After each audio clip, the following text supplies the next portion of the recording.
de Dieu. Et je me rappelle toujours la joie pour moi de prêcher la parole de Dieu. Et je faisais ça souvent au Brésil, d'enseigner à l'école du dimanche et de prêcher. Mais aujourd'hui, c'était la première fois que je le faisais en français. Je craignais de tout mélanger, la prédication, l'école du dimanche, etc. Mais Dieu, il est bon, je ne vais rien mélanger parce que tout est écrit. Alors, pas de danger. Mais ce matin, on va réfléchir au service chrétien. On va réfléchir parce que, ça c'est intéressant parce que chaque croyant prend plaisir à déclarer, à dire je suis un serviteur de Dieu. Non, moi, je suis un serviteur de Dieu. Je suis un serviteur de Dieu. Nous utilisons généralement le titre de serviteur de Dieu pour désigner le croyant en général. C'est comme des synonymes. Le croyant, serviteur de Dieu. Mais que signifie être vraiment un serviteur de Dieu? Est-ce que c'est simplement une déclaration de foi en Dieu? Oui, je suis un serviteur de Dieu. Parce qu'un serviteur, c'est quelqu'un qui accomplit la volonté de son maître. C'est ça un serviteur. Parfois, dans le contexte biblique, le terme serviteur est associé à celui d'esclave. L'esclave devait une obéissance totale à son maître. Il le servait de la manière dont son maître le souhaitait. Ça, c'était quelque chose de difficile parce que l'esclave servait son maître par soumission. C'était imposé par la force. Je ne sais pas si avez-vous eu des esclavages ici au Canada, comme on a eu au Brésil? Non? Ah, quelle bénédiction. Oui ou pas? Oui? Oui ou non? Oui, OK. Il y a eu, mais ce n'était pas beaucoup comme au Brésil, par exemple, probablement. On achetait, je ne sais pas nous, OK, mais les gens achetaient beaucoup d'esclaves. Il avait des gros bateaux qui venaient de beaucoup des esclaves. C'était vraiment quelque chose de terrible dans mon pays. Mais alors, lorsqu'on parle de serviteurs, ils ont dit qu'il y a quelque chose à voir avec l'esclavage. Être un esclave, on peut dire quelque chose. Ce n'est pas une bonne idée alors d'être un serviteur de Dieu. Mais on doit se rappeler que ça, c'est parmi les esclaves de l'époque. Lorsqu'on parle de servir le Seigneur, nous ne sommes pas obligés de servir le Seigneur. Nous ne sommes pas obligés. Le croyant devient serviteur de Dieu par amour envers le Seigneur. Nous obéissons au Seigneur parce que nous sommes motivés par son amour qui a envahi notre cœur. Alors, il n'est pas question d'être obligé, ce n'est pas une chose qui nous a été imposée. Ah, vous devrez servir le Seigneur, vous êtes obligés, vous êtes des serviteurs. Non, nous servons le Dieu qui nous aime et qui a offert son propre Fils pour mourir sur la croix à notre place. Alors, l'obéissance à Dieu, même si on regarde l'image, c'est exactement comme un esclave qui était toujours là pour obéir son maître. L'obéissance à Dieu ne peut jamais être considérée comme une obligation, comme une imposition, comme quelque chose qu'on est obligé. Le Seigneur ne veut pas des esclaves pour lui-même. Il a fait de nous ses enfants. Il est notre Père qui nous aime. Même Jésus, il a dit ceci en Jean chapitre 15, verset 15. « Je ne vous appelle plus serviteurs. » Même si on dit que nous sommes des serviteurs de Dieu, Jésus disait, « Je ne vous appelle plus serviteurs. » Parce qu'un serviteur n'est pas au courant des affaires de son maître. « Je vous appelle mes amis, parce que je vous ai fait part de tout ce que j'ai appris de mon Père. » Alors notre relation, même si nous sommes des serviteurs de Dieu, ce n'est pas simplement une relation d'un maître, ou le Seigneur, et ses serviteurs. C'est une relation d'amitié. C'est une relation aussi parentale parce qu'il est notre Père. Alors, il est bien plus que parler d'être serviteur. Alors, lorsque nous disons que Dieu nous appelle à le servir, ou lorsque nous disons que nous sommes des serviteurs de Dieu, cela n'a rien à voir avec une imposition religieuse. Comme ce que, par exemple, il y a beaucoup de pays où la personne est obligée à être un croyant ou suivre une religion. Non. Cela n'a rien à voir avec l'esclavage ou la soumission imposée. Être serviteur de Dieu, cela concerne l'amour.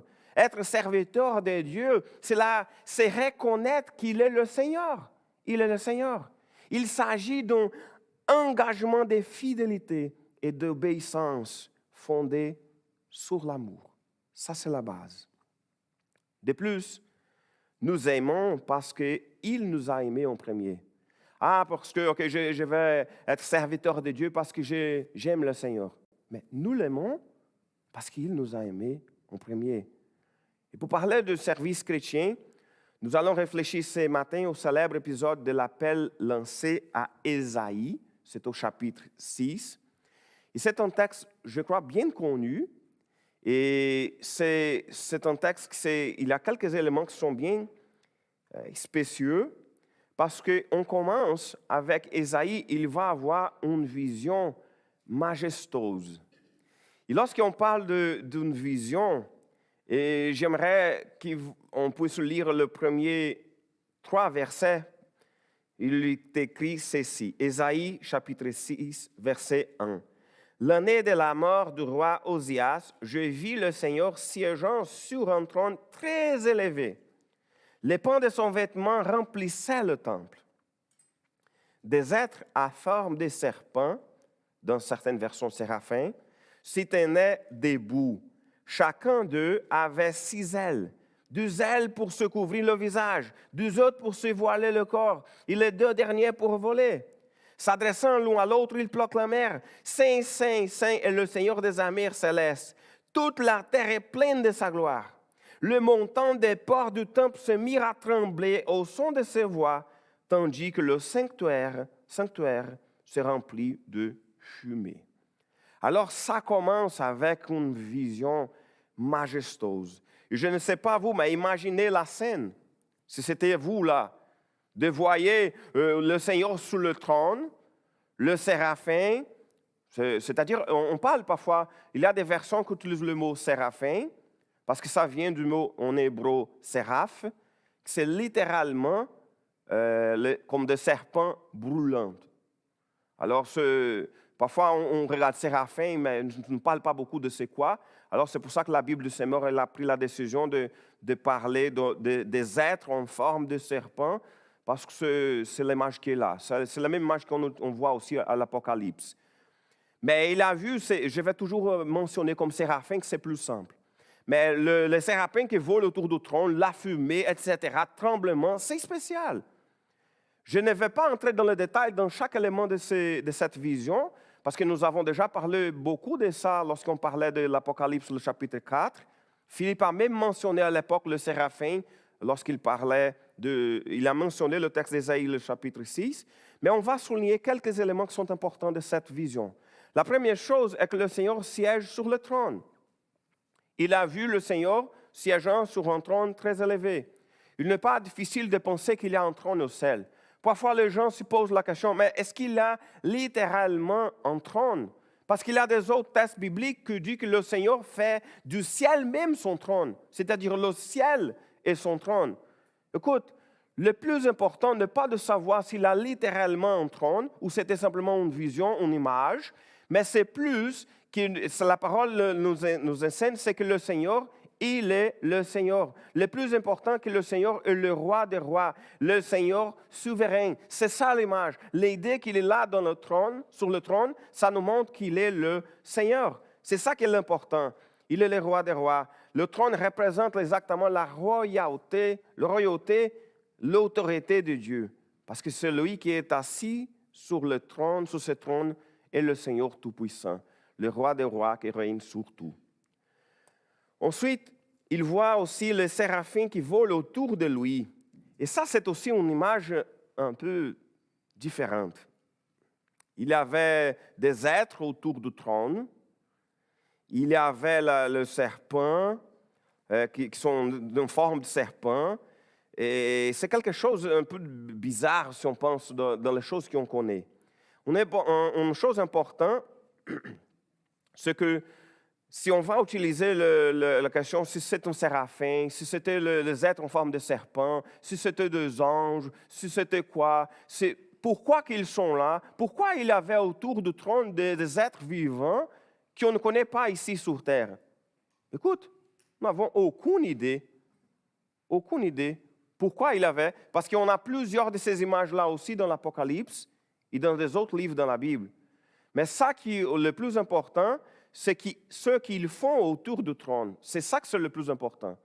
Parce qu'ils étaient là, d'abord, une chose importante, ils s'y couvraient le visage et le pied.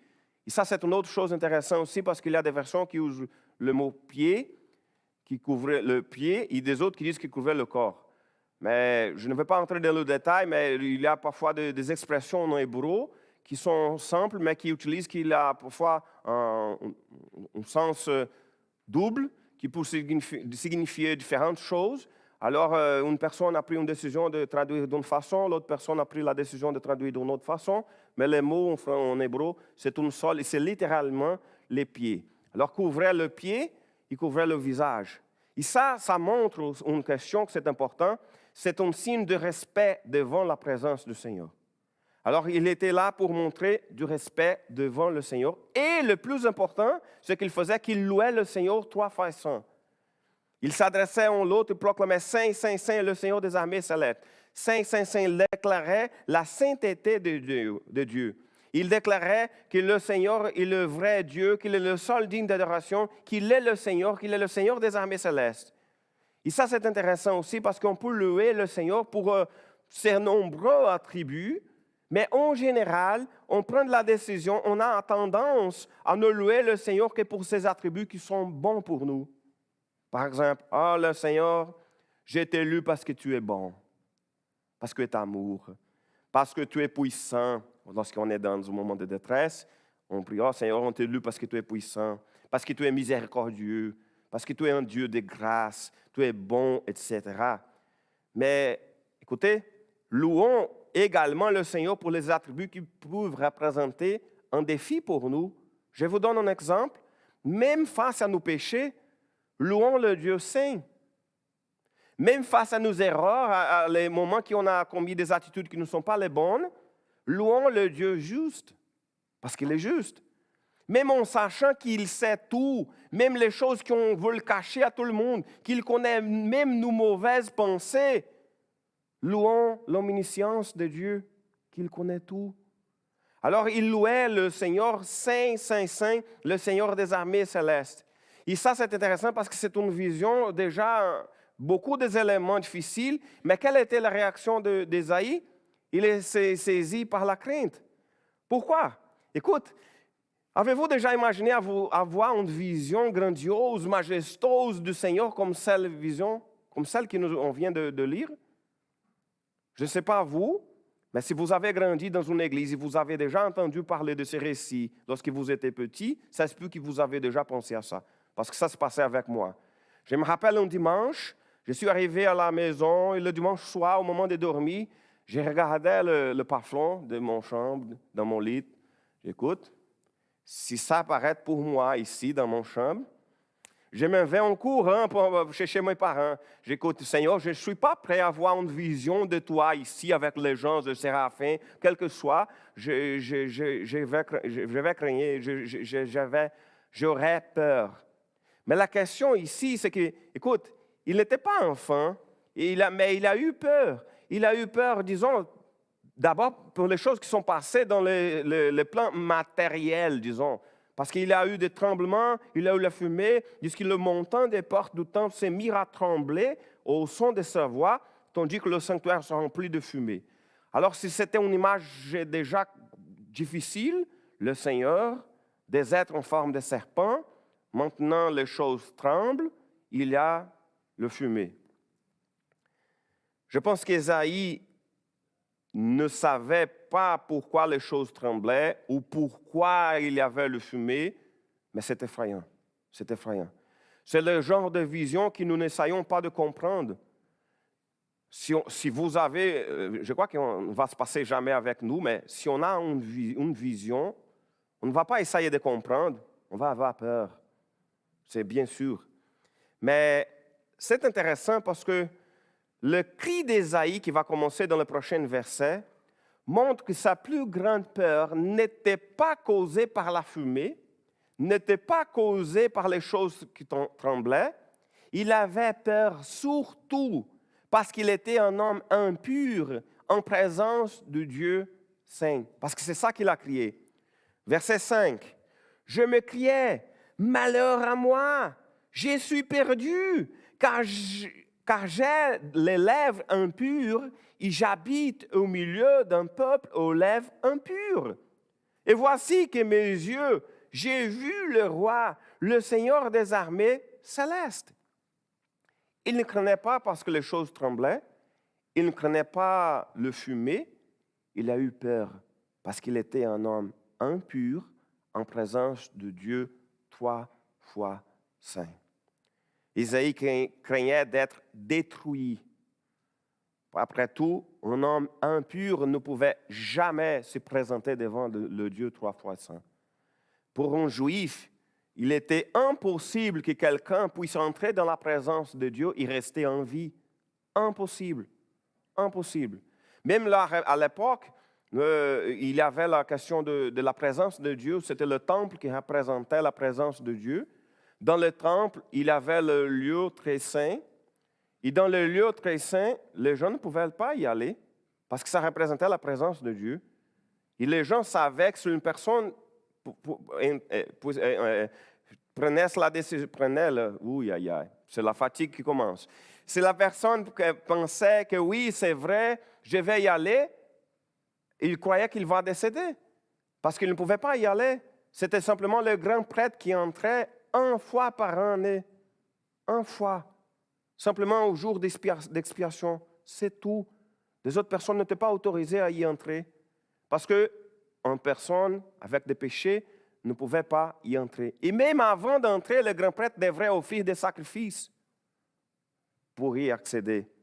Alors pour eux, c'était clair, nous sommes des pécheurs, Dieu est saint. Pour un juif, nous ne pouvons jamais entrer dans la présence de Dieu saint. Alors, Isaïe a eu peur, parce que si une personne ordinaire entrait dans cet endroit, entrait dans la présence de Dieu, dans le lieu très saint qui représentait la présence de Dieu, elle mourrait. Mais Isaïe était là, devant le roi des rois. Il voyait le ciel. C'est pourquoi il a eu peur. Il savait qu'il était pécheur et qu'il s'y tenait devant le Dieu 3 fois saint. Mais Dieu a apporté la solution à ce problème. D'abord, son péché est expié. Ça, c'est une chose bien intéressante aussi. Verset 6. Alors, l'un des êtres à forme de serpent vola vers moi. Il tenait à la main une braise qu'il avait prise sur l'autel avec des pincettes. Imaginez-vous, vous pensez déjà, je vais mourir parce que je suis devant le Dieu 3 fois saint. Un être en forme de serpent prend une braise, il vient vers toi. Si tu avais déjà peur à ce moment-là, c'est fini. Alors, je crois que son corps était bon parce qu'il a réussi à se garder en vie. Mais il venait devant lui. Il probablement pensait, moi, c'est maintenant que je vais mourir. Mais qu'est-ce qui s'est passé? Il m'en toucha la bouche. Il me dit, maintenant que ceci vient d'être appliqué sur tes lèvres, ta faute est enlevée et ton péché est expié. Ça, c'est une bénédiction. Parce que Ésaïe, comme nous, il était un pécheur. Il était un homme aux lèvres impures parmi un peuple aux lèvres impures. Mais Dieu l'a purifié de ses péchés pour qu'il puisse accomplir son œuvre, l'œuvre de Dieu. Et comme Ésaïe ne pouvait pas être là à cause de ses lèvres impures, une braise a touché sa bouche et son péché a été enlevé. Et ça, c'est intéressant parce que nous n'avons pas besoin qu'un séraphin vienne nous purifier. On n'a besoin pas d'une braise qui vienne toucher notre bouche. Je ne sais pas chez vous, mais il y avait quelque chose de bizarre pour enlever les enfants dans le passé chez nous. Mais parfois, si la personne, par exemple, disait, ou l'enfant disait un mauvais mot, « OK, je vais laver. » C'était chez vous aussi. Hein? Et donc, il y avait quelque chose comme pour laver. Alors, c'est quelque chose de semblable qui s'est passé avec Ésaïe. Mais écoute, pour nous, ça n'est plus nécessaire. Parce que le problème que tourmentait Ésaïe, c'est-à-dire la question de son péché, nous ne tourmente pas. Pourquoi?